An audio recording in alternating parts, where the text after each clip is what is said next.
Mara baada ya kumalizana na klabu ya soka Tabora United, klabu ya soka Yanga watakwenda kucheza mchezo mwingine wa ligi ya soka Tanzania Bara, ligi kuu ya NBC, ambapo Jumatatu hii watakwenda na mchezo mwingine dhidi ya klabu ya soka Coastal Union. Itakuwa ni mara ya tatu nakutana kwa msimu huu, mara baada ya mchezo wa kwanza uliopigwa kule katika uwanja wa Sheikh Amri Abeid Arusha. Yanga alipata ushindi wa 1-0, lakini mchezo ule pia uliweza kupita katika kombe la shirikisho. Yanga alipata ushindi wa mabao mengine 3-0.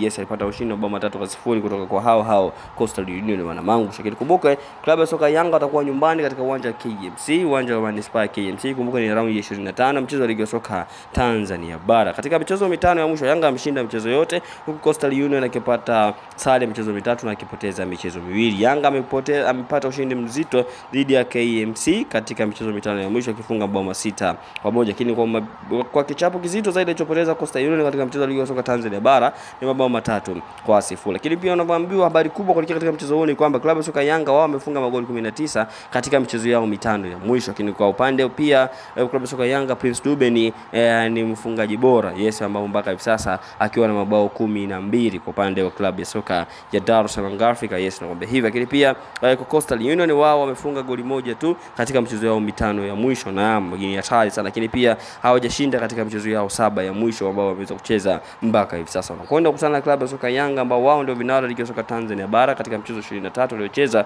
wakishinda michezo 20, wakianza sare mchezo mmoja, wakipoteza michezo miwili, wakiwa na goal difference 52, wakifikisha alama 61. Kwa upande wa klabu ya soka ya Coastal Union wao wakiwa katika nafasi ya 10, wakishinda michezo 20, wakicheza michezo 24, wakishinda michezo 5, wakienda suruhu michezo 10, wakipoteza michezo 9, goal difference ikiwa ni -6 na pointi zao zikiwa ni 25. Nani atakwenda kupata matokeo ya ushindi kuelekea katika mchezo siku hii ya leo? Lakini bila kusahau twende katika head to head hapo. Katika michezo 9 ya mwisho waliweza kucheza mpaka hivi sasa, klabu ya soka Yanga yeye ameshinda michezo 8, hawajaenda suruhu.